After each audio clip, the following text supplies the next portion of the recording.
What's up, guys? It's February 26th, 2024. I hope y'all having a good day. Looks like we had a expanding bear channel. It got wider at the end of the day. Sold off into the EMA and broke below it. We're pretty close to last week's. Oh, I don't think I updated the chart after. I can't remember if I updated the chart. So, yep, I did it back. That threw me off. I did it backwards. We have a gap up, bar one, right here with follow through. Excuse me. The gap up has follow through, but the follow through doesn't have follow through, and this kind of creates a double top and gives us a very choppy bear channel right here. Sell off into yesterday's low, and we're trading below the EMA. We are above the higher time frame EMA.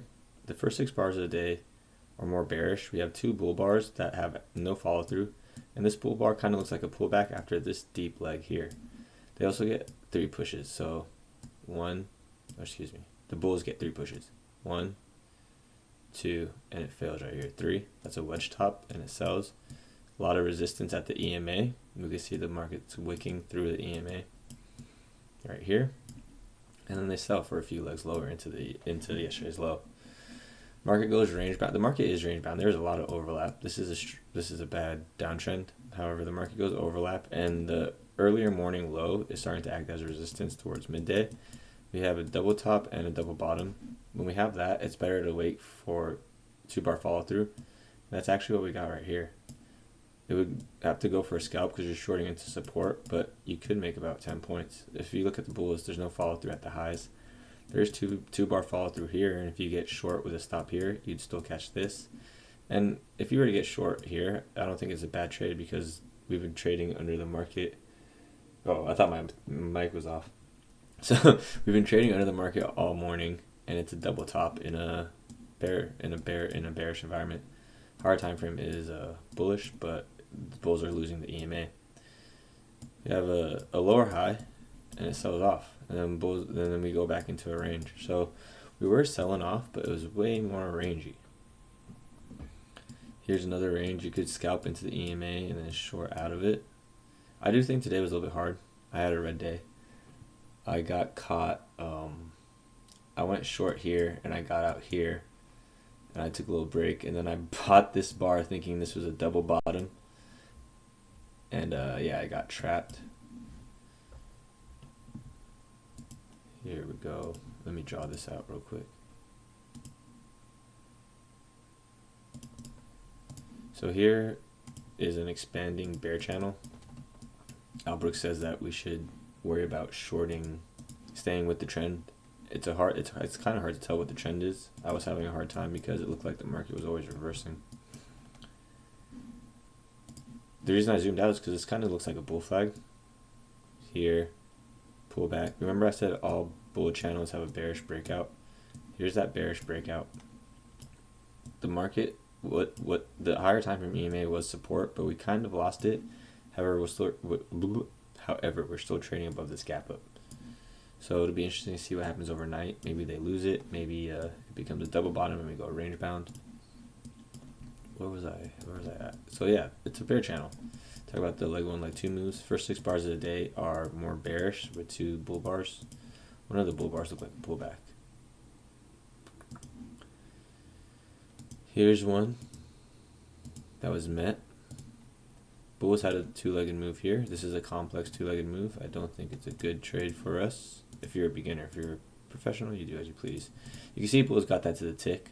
It's a hard trade. It would be a scalp. I don't think that's the best trade. And then here we get another measured move down to that. I think that could also be used as a breaking out below the EMA, but it has a lot of overlap. Maybe better to wait for 2 bar follow through. You see no follow through at lows.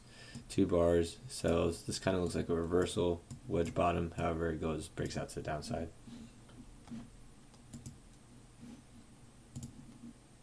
We have here to here. 2-legged move. 3 bars pull back. 3 bars pull back. We have another 2-legged move here. Because opposite bar equals pullback. However, that bar is still in the channel, so you could say here. Trend line break with that wick. It was met. Double top. it's hard to do measured moves and ranges because they're usually going to get met. Like, see how deep this pullback is? So that's more like a buy low, sell high play. Sell high into the range lows. Here we have a breakout. And that was met right here. If you want to pull from the wicks, I think that's also met. It was met, but we usually pull from the bodies because that's how line charts are made. Line charts are made by taking the candle highs. So see this. So see, this would be a, I'm trying to find an easy. So let me delete this line here. See this red line? Okay, so that's where the body closed. I'm gonna show you where the wick closes. And then this is gonna be purple. And I'm just gonna type wick so we know. So you guys get it? This red line is the body close. That purple line is the wick close. Line chart.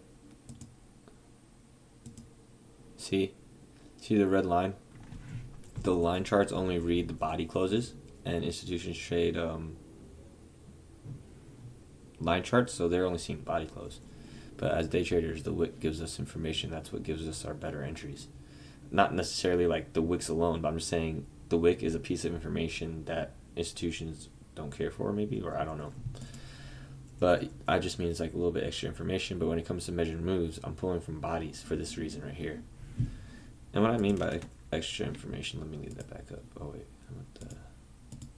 okay, here we go. What I mean by extra information is that we could see that the market tested this level here. On this leg, the bull leg came up, and the market's tested this and it went short. There were trapped bulls that bought this close and they had a chance to get out, and then bears see the breakdown and they get short. This leg 1, leg 2, leg 3. Really hard to trade legs today. A lot of, I think it'd be better to be scalpy. If you're swing trading, get ready for deep pullbacks. And then right here. Where are we in the market cycle? This was a channel. So what do we get? We get breakout, channels, and then range.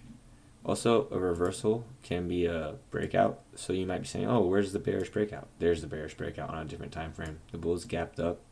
This is 1 bar. This is a 2 bar reversal on a different time frame. That's a form of a breakout, and now we're in a bear channel. However, we're into support, so it'll be interesting to see if bulls can get it back overnight or do bears sell.